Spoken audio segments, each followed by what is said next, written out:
Bienvenue à nouveau dans l'émission Tout le monde. Merci beaucoup de me rejoindre. Cette vidéo est la deuxième partie d'une série qui explique l'effondrement en cours du marché obligataire. Je mettrai le lien vers la première partie dans la description de la vidéo ci-dessous. Vous pourrez la regarder ensuite si vous le souhaitez. Le système financier mondial vient de lancer un signal d'alerte sérieux, facile à négliger, mais aux implications majeures. Les États-Unis viennent de connaître leur plus faible adjudication de bons du Trésor depuis plus de 3 ans. Et même si cela peut sembler ennuyeux ou relever d'un sujet de niche, ce n'est pas le cas. C'est souvent à ce stade que les tensions financières plus profondes commencent à apparaître. Lorsque la demande pour la dette publique américaine s'affaiblit, cela suggère que les investisseurs deviennent inquiets quant à la situation économique et géopolitique plus large.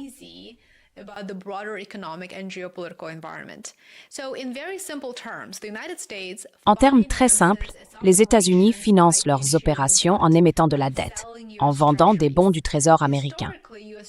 Historiquement, les bons du Trésor américain étaient considérés comme un actif refuge. Eh bien, cette époque est révolue. Les investisseurs mondiaux ont perdu confiance dans le système financier américain et dans ses institutions. C'est pourquoi la demande mondiale de dette américaine est en déclin. Désormais, pour inciter les acheteurs, les États-Unis offrent des rendements plus élevés en échange de leur argent. C'est ainsi que la majorité mondiale a soutenu l'économie américaine pendant des décennies. Mais comme vous pouvez le constater, la demande de bons du Trésor américain s'affaiblit, tout comme la confiance envers les États-Unis et leurs institutions.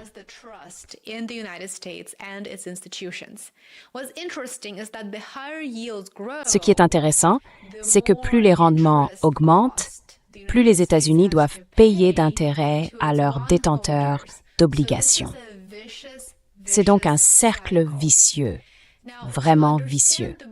Maintenant, pour comprendre les implications plus larges de ce cycle sur le marché obligataire américain de 30 000 milliards de dollars, je vous encourage à regarder une vidéo que j'ai mise en ligne l'autre jour. Je mettrai le lien dans la description ci-dessous. En ce moment, l'inquiétude est principalement alimentée par l'escalade de la guerre avec l'Iran.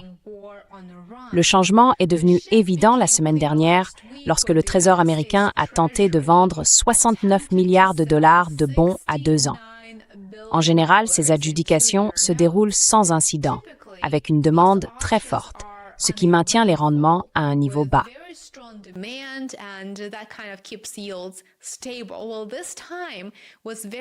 Eh bien, cette fois-ci, la situation était très différente. La demande s'est révélée plus faible que prévu, ce qui a fait grimper les rendements à environ 3,9%. Dans le même temps, les rendements des bons du Trésor à 10 et 30 ans ont également fortement augmenté, même si la Réserve fédérale n'a pas relevé ses taux d'intérêt. En temps normal, les bons du Trésor américains sont considérés comme l'actif le plus sûr au monde. Mais les investisseurs hésitent désormais et exigent des rendements plus élevés pour compenser les risques croissants. Comme vous le savez, en finance, plus on est prêt à prendre de risques, plus on exige de rendements élevés.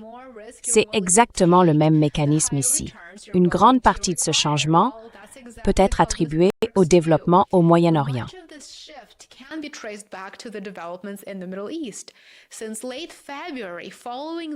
Depuis la fin février, à la suite de l'attaque contre l'Iran menée par les États-Unis et Israël, les prix du pétrole ont grimpé de plus de 40%. Un facteur déterminant est bien sûr l'influence de l'Iran sur le détroit d'Ormuz, ainsi que celle d'Ansar Allah sur le détroit de Bab el-Mandeb en mer Rouge, car ces 2 passages sont des corridors énergétiques mondiaux essentiels. Les perturbations dans ces zones ont provoqué un choc énergétique brutal, faisant passer le prix du baril de brut au-dessus de $100 et suscitant la crainte qu'il ne monte encore plus haut, ce qui vraisemblablement se produira. Cette hausse des coûts de l'énergie alimente désormais directement les anticipations d'inflation, ce qui exerce à son tour une pression sur les taux d'intérêt. Vous voyez donc comment tout est lié ici. Voici un point essentiel à comprendre au sujet des taux d'intérêt. Lorsque le Trésor met des titres aux enchères, Il ne fixe pas le rendement. Il ne fixe pas le rendement. C'est le marché qui le fait.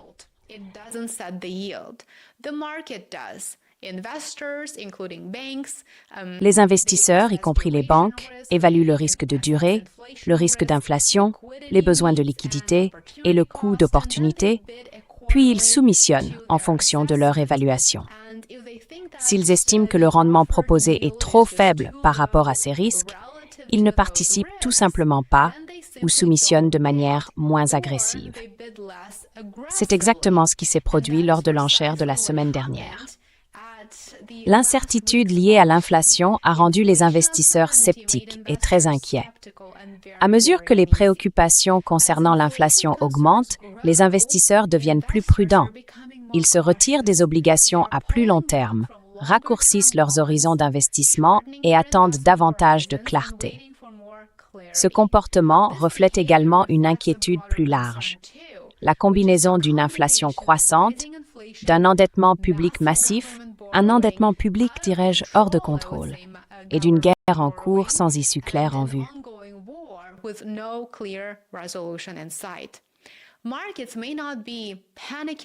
Les marchés ne paniquent peut-être pas encore, mais ils s'ajustent clairement.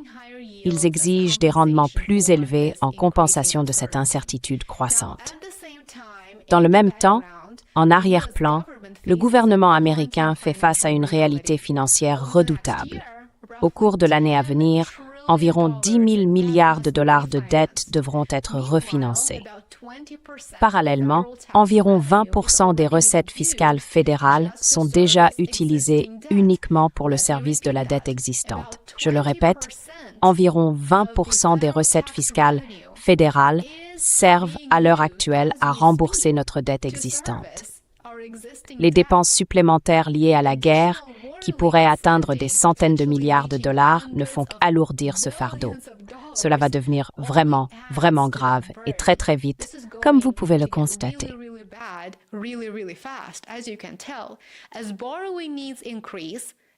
À mesure que les besoins d'emprunt augmentent et que la demande s'affaiblit, le coût du financement de cette dette s'élève, créant un problème cumulatif. Cette dynamique est renforcée par une volatilité croissante sur le marché obligataire. Les principaux indicateurs montrent une instabilité accrue, reflétant les inquiétudes des investisseurs concernant l'inflation, la viabilité budgétaire et le risque géopolitique. Dans ce contexte, je dirais que les investisseurs exigent, et à juste titre, une prime de risque plus élevée pour détenir de la dette américaine, ce qui, bien sûr, fait encore grimper les rendements. Pour aggraver la situation, comme si cela ne suffisait pas, l'offre totale de dette connaît une forte hausse. Non seulement le gouvernement des États-Unis émet davantage d'obligations, donc plus de dettes, mais les entreprises en émettent également. L'émission totale de dette de qualité investissement pourrait atteindre jusqu'à 14 000 milliards de dollars cette année.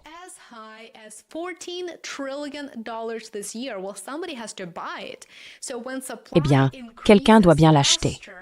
Ainsi, lorsque l'offre augmente plus vite que la demande, les prix baissent et les rendements montent, ce qui resserre les conditions financières dans l'ensemble. Tout le monde en subit les conséquences. Dans le même temps, le contexte géopolitique reste extrêmement incertain, et c'est un euphémisme, alors que l'administration Trump semble en bonne voie pour déployer des troupes américaines au sol en Iran. La population y est opposée, mais bien sûr, ce n'est pas la question ici. La guerre en Iran est entrée dans sa 6e semaine, avec des signes d'une possible extension à l'ensemble de la région. Des déploiements supplémentaires de troupes et des attaques continues contre les infrastructures iraniennes par les États-Unis et Israël, auxquelles l'Iran riposte à son tour, laissent penser que la situation pourrait durer plusieurs mois, voire davantage.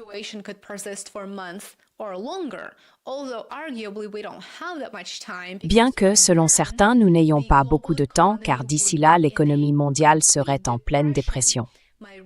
Mon récent entretien avec l'économiste Michael Hudson aborde ce sujet en détail. Je mettrai le lien vers cet entretien dans la description ci-dessous. Vous êtes bien sûr invité à le regarder ensuite. Ainsi, plus le conflit se prolonge, plus les marchés doivent tenir compte d'une inflation persistante, de déficits plus élevés et d'une instabilité durable. En d'autres termes, cela ne présage rien de bon pour les adjudications du Trésor américain, car la demande continuera de diminuer. Pour l'instant, les investisseurs ne paniquent peut-être pas, selon la manière dont on voit les choses, mais ils se repositionnent clairement. Ils deviennent plus prudents, exigent des rendements plus élevés et réagissent très rapidement aux nouveaux développements.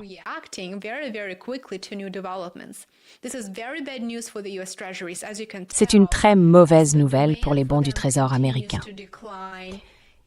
Comme on peut le constater, à mesure que la demande pour ces titres continue de diminuer, les rendements augmentent, les coûts d'emprunt s'alourdissent et la confiance mondiale dans les institutions américaines continue de s'éroder. Inutile de préciser que la question clé pour l'avenir est de savoir si les tensions vont s'apaiser ou s'intensifier. Une désescalade pourrait stabiliser les rendements et restaurer au moins une partie de la confiance dans les marchés des bons du Trésor. Je dis une partie de la confiance, car les actions illégales de l'administration actuelle ont causé plus de tort à la fois mondiale envers les États-Unis et leurs institutions que n'importe quel adversaire n'aurait pu le faire. Cependant, un conflit prolongé ou en expansion, ce qui semble être la prochaine étape, renforcerait probablement les tendances actuelles, maintenant l'inflation à un niveau élevé, affaiblissant la demande de dette publique et augmentant certainement les tensions financières.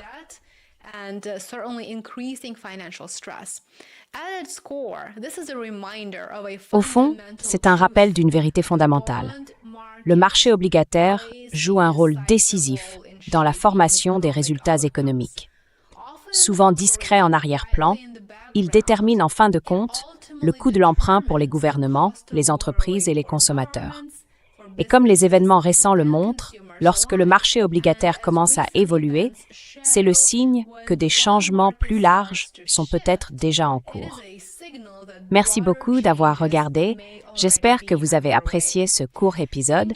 Assurez-vous de me suivre sur Substack et Patreon pour plus de contenu. J'aimerais beaucoup vous y retrouver. Les liens se trouvent dans la description ci-dessous. Passez une excellente fin de journée et comme toujours, j'ai hâte de vous retrouver ici demain. Prenez soin de vous.